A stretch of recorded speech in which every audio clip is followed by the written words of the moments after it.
Bonjour et bienvenue dans cette nouvelle vidéo. Donc ce mois-ci, nous allons parler des aliments santé, c'est-à-dire des aliments qui peuvent vous permettre d'améliorer votre santé. Donc par exemple pour cette semaine, nous parlerons du capital jeunesse, c'est-à-dire des aliments qui vont vous aider en fait à vieillir en étant en bonne santé, puisqu'il y a véritablement des aliments qui vont vous permettre de vous préserver des infarctus, des accidents vasculaires cérébraux, de préserver votre cerveau, de vous éviter le diabète. Donc pour cette semaine, ce sera capital jeunesse. Et pour la semaine prochaine, donc des aliments qui vont vous permettre de booster votre immunité. Et la semaine suivante, des aliments pour vous permettre de réduire le risque de cancer. Pour cette semaine, capital jeunesse, voici donc les aliments qui vont vous aider à vieillir en bonne santé. Alors pour diminuer le risque de cataracte et de dégénérescence maculaire liée à l'âge, donc DMLA, il faut en fait manger des aliments riches en lutéine et en zéaxanthine. En fait, ce sont deux pigments qui sont concentrés dans la rétine. Alors les aliments contenant ces pigments sont le brocoli, les épinards, le chou vert, les pois, le maïs en conserve, les poissons gras, maquereaux, harengs, saumon. Les poissons gras vont permettre d'apporter des oméga 3 qui vont en fait réduire le risque de développer la DMLA et donc de vous permettre d'éviter cette maladie. Donc en fait 150 g de saumon par jour réduirait de 68% le risque de développer la dégénérescence maculaire liée à l'âge. Donc c'est quand même très intéressant. Évidemment on ne va pas manger du saumon tous les jours, mais c'est pour vous dire les effets bénéfiques que peut avoir le saumon sur la santé. Empêcher le vieillissement de la peau à cause du soleil notamment, pensez aux caroténoïdes et aux lycopènes. Donc on trouve dans les tomates cuites notamment la plus grande concentration en lycopènes et également dans d'autres légumes comme la carotte, les épinards, le chou vert, le potiron. Pour garder une peau bien ferme, pensez au zinc et à la vitamine C, donc voici les légumes qui en contiennent. Le cassis, la fraise, papaye, kiwi, chou, cresson et la pomme. Les huîtres, les fruits de mer, le foie de veau sont eux riches en zinc.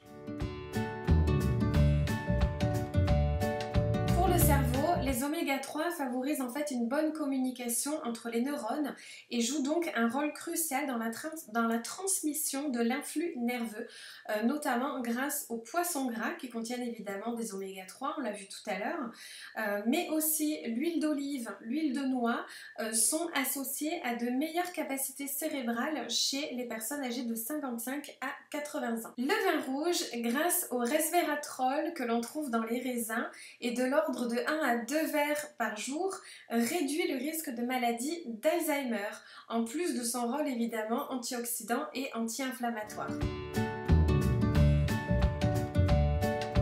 La consommation régulière d'huile d'olive et de fruits oléagineux, donc les fruits oléagineux, je vous rappelle, ce sont les noix, noisettes, amandes, cacahuètes, olives, avocats, réduit en fait de 30 à 40% l'incidence de l'infarctus ou d'AVC, donc l'accident vasculaire cérébral, grâce aux antioxydants, notamment le tyrosol et l'hydroxytyrosol. Les fruits rouges sont capables de diminuer la tension artérielle grâce aux anthocyanines.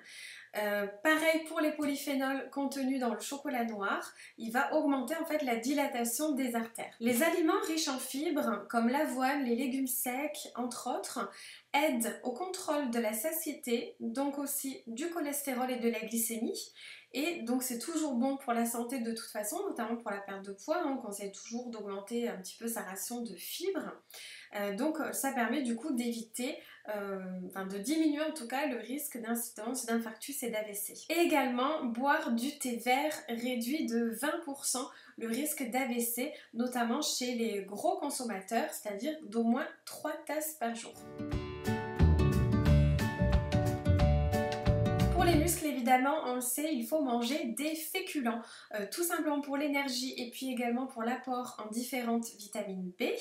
Les protéines végétales sont elles aussi importantes pour les muscles, donc de ne pas hésiter à associer légumes secs et céréales pour avoir un apport en acides aminés essentiels bien complet. Pensez également au tofu, dont les acides aminés vont permettre de construire en fait et d'entretenir le muscle. Et puis après, bon, il y a quand même les protéines animales, mais les protéines végétales c'est quand même mieux et il n'y a pas de mauvaise graisse à l'intérieur. Pour les os, évidemment, il faut manger des aliments riches en vitamine D pour permettre évidemment le calcium de s'accrocher au niveau de l'os.